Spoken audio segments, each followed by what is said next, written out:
ওভারঅলে কি সবার লাস্টে আজকে 12 পয়েন্ট তো টোটাল।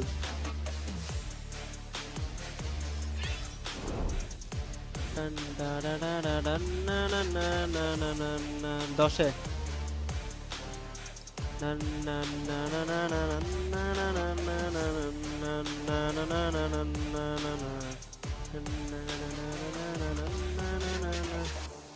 ভাই এখানে প্রত্যেকটা টিম ভালো খেলে ভাই, বাট কত এটা অল গেমার্স গ্লোবাল এটা কই কই থেকে জানি টপে চলে গেছে।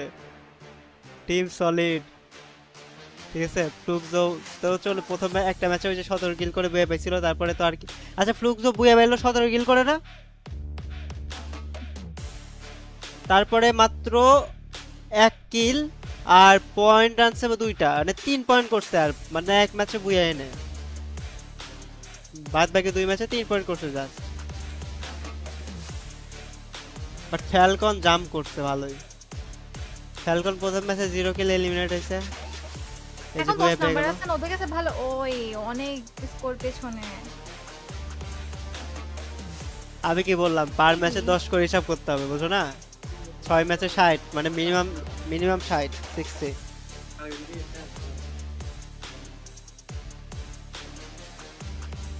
ভাই এরপরে ম্যাচে যদি তারা ভালো একটা পয়েন্ট তুলতে না পারে তাহলে তো ভাই গেছে।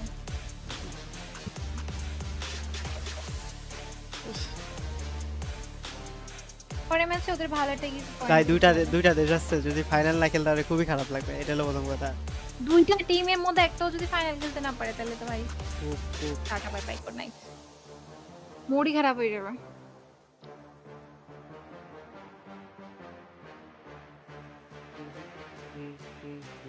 অনেক ইয়াপ ভাই, পার ম্যাচে 10 পয়েন্ট, ঠিক আছে, পার ম্যাচে 10 পয়েন্ট করে প্রত্যেকটা টিম তুলবে। এই অলরেডি কয় ম্যাচ হয়েছে? 3 ম্যাচ হলো না? Sufiyan thank you so much জন্য সুফিয়ান 3 ম্যাচে ধরো বুয়া যারা পাইছে তারা ধরো 40 অনেক পয়েন্ট, মানে 40 বা 42 ধরছে, তো পার ম্যাচে ধরো 10 পয়েন্ট করে না তুললে পিছায় পড়বে, পয়েন্ট টেবিল অনেক পিছায় পড়বে। অনেক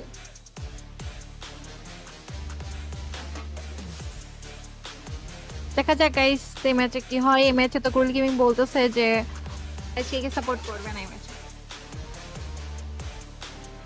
তো আজকে বাদে যে কোনো একটা তিনটা টিম নেন। আগের বার আর7 এর কথা বলছে, আর7 প্রথম। বলেন তিনটা টিম। আচ্ছা টেবিল টপে যে 3টা টিম আছে ওই 3টা টিমে সাপোর্ট করতেছি, যাও। ওকে অল গেমার্স, কোন টিমটা আছে? অল গেমার্স স্পোর্টস, তারপরে আরেকটা হলো হ্যাঁ কি জানি বলে, ভুলে গেলাম কেমন, দাদা দেখে আসি।